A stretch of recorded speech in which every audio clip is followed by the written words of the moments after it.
was the first Walmart female worker to file a lawsuit charging Walmart with gender discrimination for what she called a corporate culture of sexism, where most managers are men, most workers women, and women, it's alleged, get less pay and fewer promotions than men doing the same jobs.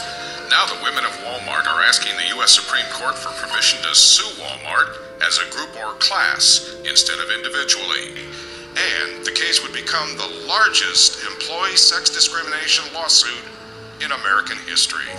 For years, female Walmart workers have been complaining about gender discrimination. Walmart claims it leaves it up to individual store managers and is not responsible if there's discrimination. They're typical of every other woman. That's just not the case here. Under its theory, a company can adopt the most discriminatory policy possible, but if it involves a million people, you can't sue them.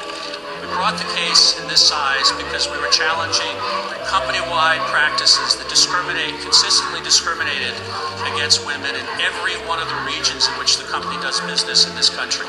I brought this case because I believe that there was a pattern of discrimination at Walmart, not just in my store, but I believe it's across the country. In San Ramon, California, where the headquarters of Chevron is, there was an action protest outside and inside the annual shareholders meeting.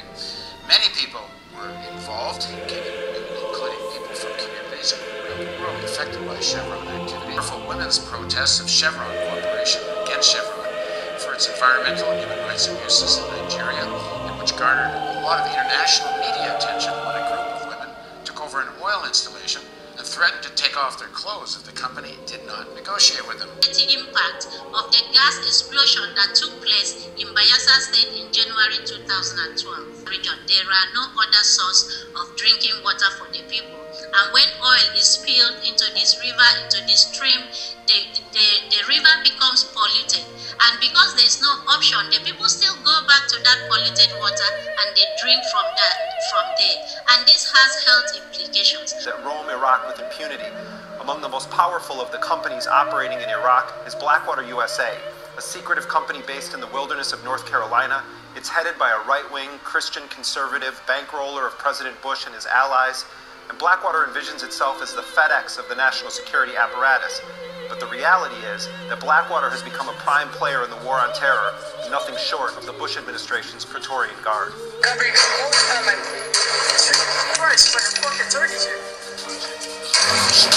would like to raise my children and grow to be soldiers, but then in general, Blackwater USA largely operated in the shadows of the U.S. war machine until the morning of March 31st, 2004, when 4 Blackwater contractors were ambushed and killed in the Sunni city of Fallujah, Iraq. Their bodies were burned and dragged through the streets, 2 of them hung from a bridge over the Euphrates River.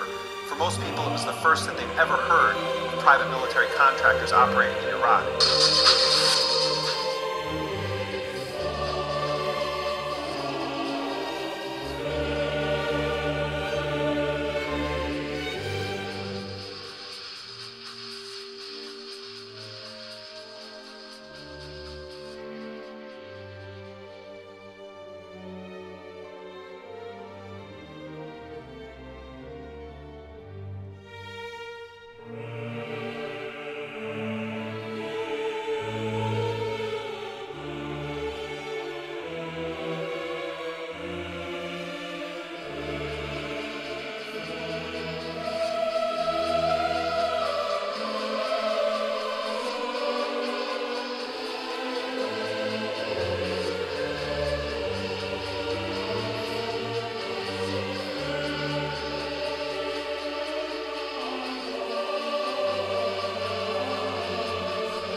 Watson had supplied his punch card computers and IBM technicians to the Nazis for use in the death camps. Tattoos on camp victims were IBM human identification numbers, which fed into the computers. IBM had used similar punch card systems as early as 1928 in a Jamaican race mixing study. The first real computers were literally invented by a eugenicist for eugenics. The very first thing that the Nazis did when they took power in 1932 was to hire IBM to reconstruct their census. So using essentially computers, they're punch card computers that are tabulate and analyze information. Massive spill in the Gulf of Mexico. Well, the stakes are high for both leaders as they try to balance the need to be tough on BP while also being aware of the importance it plays in the U.S. and British economies. The Gulf shores of the U.S. aren't looking good 53 days after the worst oil spill in history. Energy giant British Petroleum's leak has spewed 9 times more oil than what used to be the biggest spill ever, the Exxon Valdez disaster of 1989. That's how many Apple sold in just the last 3 months of 2011. On Tuesday, it announced revenue of more than $46 billion for the quarter ending December 31st. Tim Cook, the man who replaced the late Steve Jobs as CEO of Apple, told Wall Street analysts the company couldn't keep up with global demand. Under contract for practically every major brand you can name, including Apple. Restaurants and movie theaters and hospitals and swimming pools, and I mean, for a factory, it's a pretty nice factory. So what then would drive workers to suicide?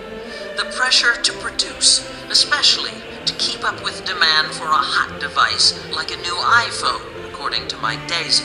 Accounting fraud at Enron is such a big story because it is so exceptional. Only once in a blue moon does a major corporation destroy itself in this way. Enron committed suicide. In contrast, accounting fraud, everything that's going on.